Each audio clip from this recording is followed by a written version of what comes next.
Lauren and I could not be sitting here with you doing this right now. Right. It's not even a, like, do we want it? It's like it's impossible to not have it in our position. We need to, in order to be able to do what we're doing professionally, which then enables us to make a living and, provide for the family and all that. Yeah. So I don't know. I think in that context it's different than just saying like, hey, we're just gallivanting around and someone's watching our kid. Like, right. You're not going out all day and like shopping and getting manicure pedicures. Like, Right. you're, I mean, like, there's times where obviously we like enjoy ourselves, obviously, but the primary function of the nanny that we have is that she helps us and enables us to be able to do what we do professionally. So what are your sort of, I don't know, pillars of motherhood, your tips to get it all done? Do you have a schedule? Like, is it on your calendar with your kids? Do you wake up? Do you go to bed with them? Do you have anything that you sort of live by when it comes to your home life? yeah. We kind of chat every Sunday and we're like, what do you have this week? And we each sort of tell each other what's going on. And then, Smart. and then we know who's going to be staying late, waking up early.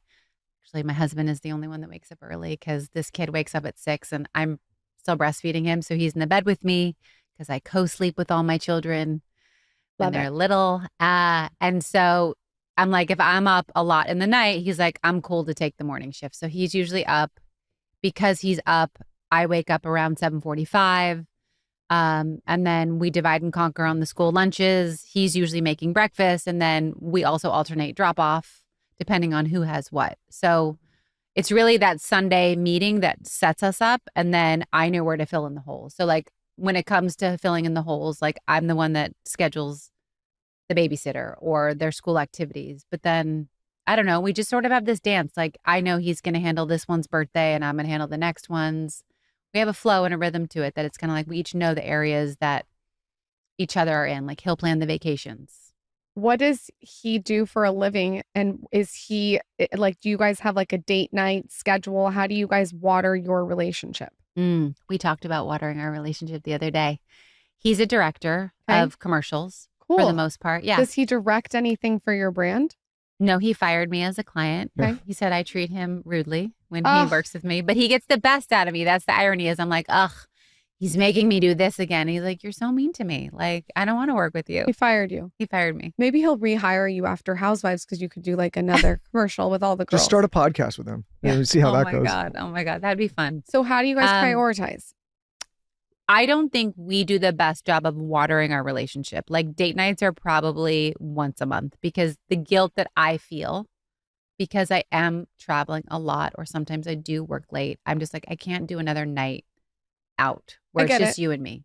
I get it. And to really just, make us seem so boring. Our date night that we had last week, we're actually going over our housing insurance policy for this hurricane to see, because I was like, honey, I know we have That insurance. sounds like a date night to but me. I didn't read the fine print, so I actually don't know what's covered. And What's he's like, fine print? That's what I have you for.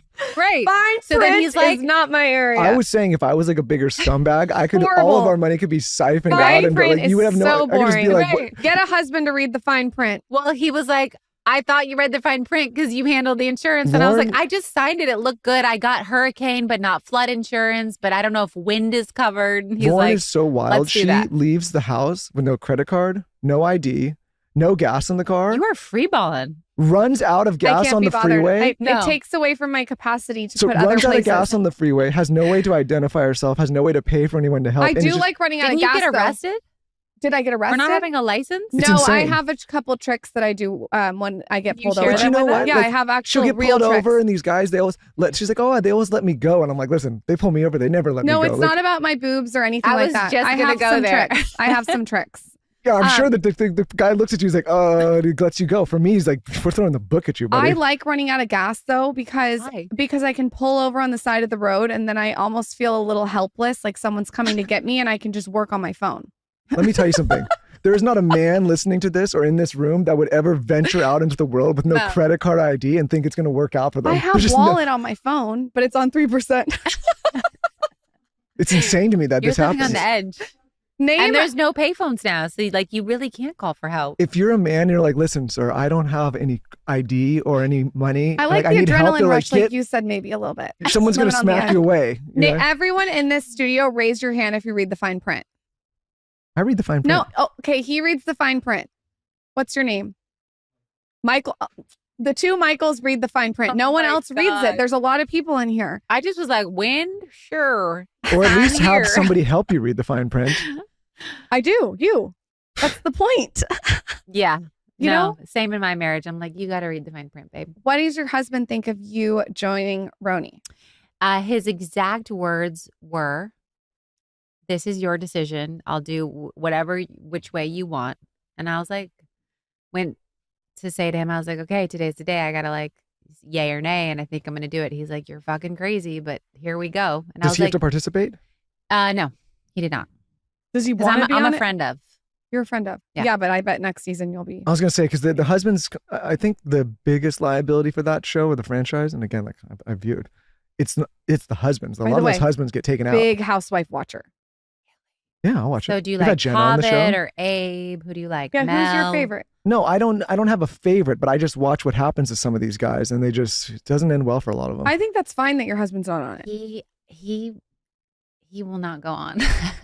After seeing the husbands, he's like, nope, not Yeah, gonna do see, it. Smart. Also, I feel like there's something with the husbands where they do want to stay out of it, but they get dragged into it and Yeah. then they regret getting dragged into it. It's Yeah, a he just no-win. doesn't want to be on it. Yeah. He's just not interested. So who knows? That might be a deal breaker. What do you do with your children? How do you think about putting them on TV? I'm conflicted. My daughter is in one episode if it gets edited in. But I'm really not sure about how I feel about it at the moment. I would relate to that. If I was on reality television, I would feel the same. It's almost, there is a confliction. There it's like many layers, which I hadn't anticipated. Like, ooh, I don't want weird people knowing who, like, what she looks like, or Yeah. right. But then there's the flip side. Raquel, who's a full cast member, her daughter and son are on the show, and they're in high school, so everyone has a phone. So anything that happens on the show, these kids know, and the bullying that can happen, and that isn't something I had considered because I don't have teenage kids.